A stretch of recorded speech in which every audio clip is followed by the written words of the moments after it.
Hello everyone! Today we'll be presenting a social media tool analysis of Pinterest and exploring how it can be effectively used by public libraries, specifically the East Hampton Library, as part of a thoughtful strategic social media plan. We'll cover the following areas: a brief introduction to our team and the organization we're working with, an overview of Pinterest as a platform, its benefits for users and organizations, monetization strategies, success stories and limitations, controversies and criticisms, and finally, some conclusions and tailored recommendations for library use. Our team consists of 6 students enrolled in the Master of Library and Information Science program at SUNY Buffalo. Each of us currently works as a public librarian trainee, and we all share a passion for using digital tools to support community engagement, literacy, and creative programming.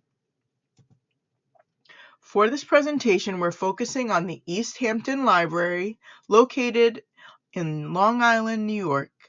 The library's social media goals include promoting programs, events, and services in engaging ways, building a stronger sense of community online, sharing curated book lists and reading resources, and maintaining a consistent, visually appealing brand across platforms.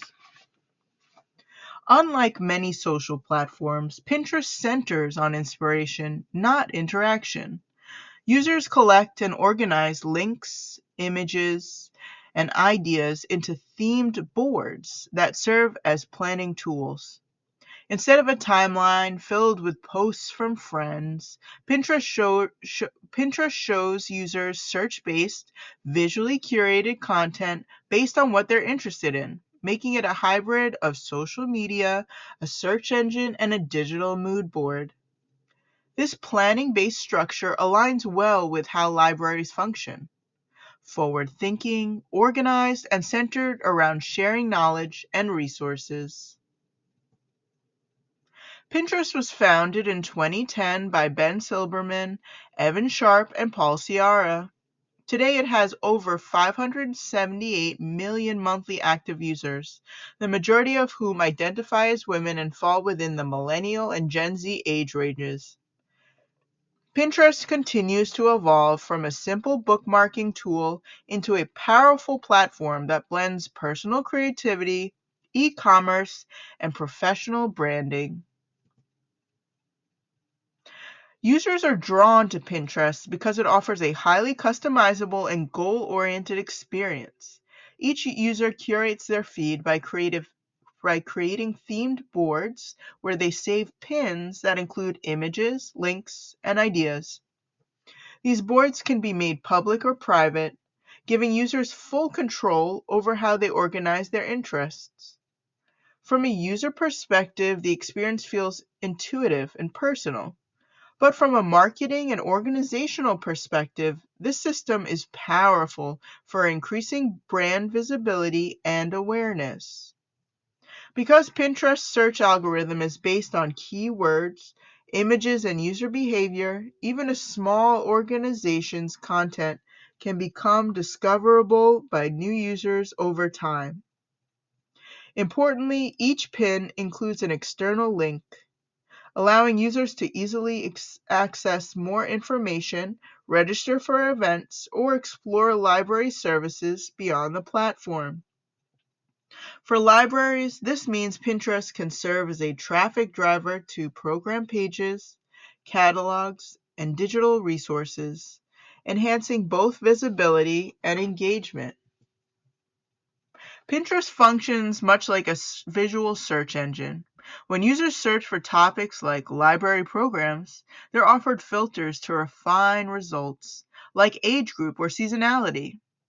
This allows users to explore content purposefully, which sets Pinterest apart from platforms that encourage passive scrolling. This focus on inspiration and intentional discovery aligns closely with the way libraries aim to connect users to resources. When used effectively, Pinterest doesn't just share information, it guides users to act, attend, create, or learn. From a librarian's perspective, Pinterest offers three major advantages. Curation. The board system makes it easy to group and organize content, summer reading, staff picks, book displays, and more. Outreach. Posts or pins can be visually engaging and linked directly to library events, registration forms, or digital collections. And inspiration. It fosters collaboration, creativity, and participation from users and staff alike. Because Pinterest content is evergreen, pins remain visible and relevant long after they're posted. Libraries can benefit from this long tail visibility even with minimal weekly output. Pinterest's monetization strategy is centered around e-commerce and advertising. Promoted pins appear in search results and user feeds and are targeted based on interests and behaviors. Rich product pins sync metadata from merchant websites, including price and availability, and direct users to shop externally.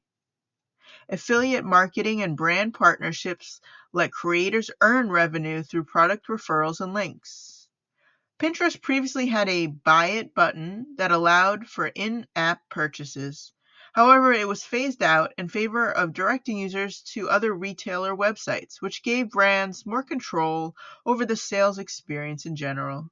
This transition emphasized Pinterest's role as a discovery and referral platform, not a full e-commerce host.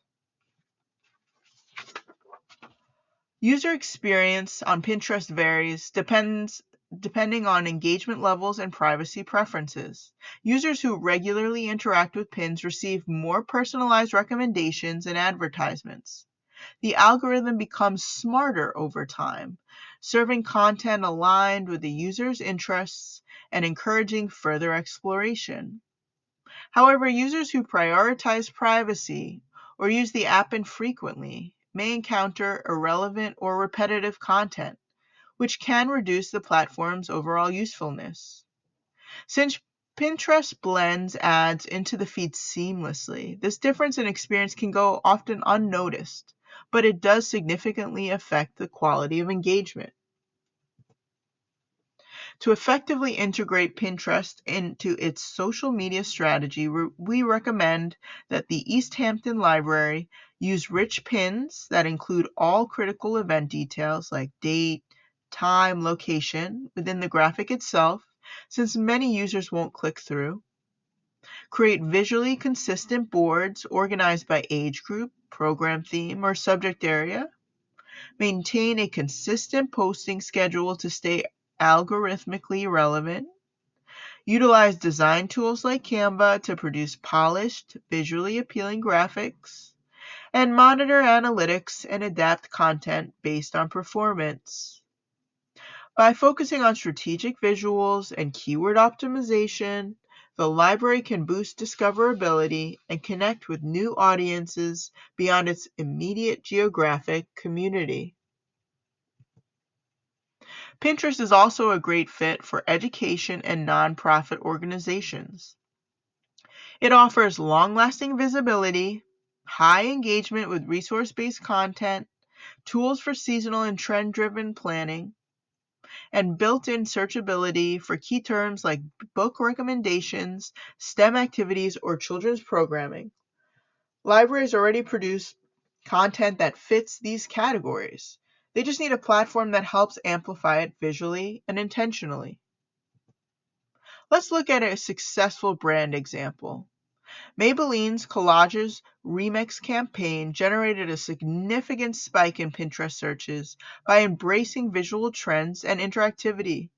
Their use of creator-led content for their Halloween trend report resulted in authentic tutorial-style posts that really resonated with Gen Z users. Libraries can make a similar approach in creating content like DIY zine tutorials or aesthetic study with me boards.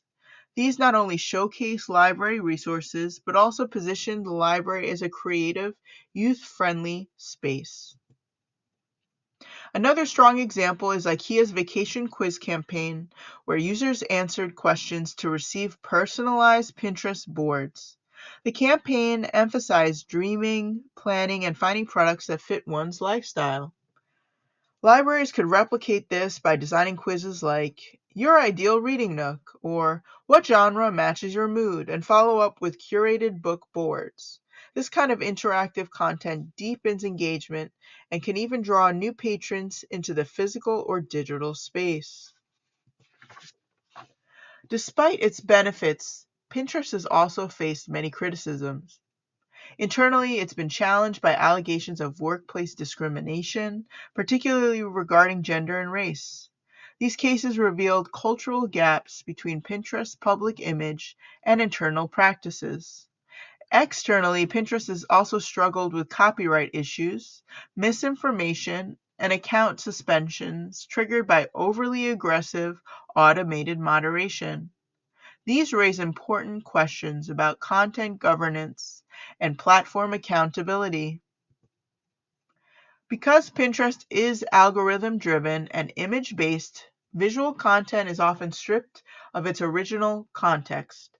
Creators are frequently repinned without credit, and misinformation, particularly in the wellness or health related content, has historically spread unchecked. For libraries, this means extra care must be taken when sourcing and attributing images, especially when sharing educational or informational content. Ethical content curation is therefore key. The broader takeaway is that Pinterest, like all social media platforms, has a responsibility to ensure that content is moderated, attributed, and shared with integrity.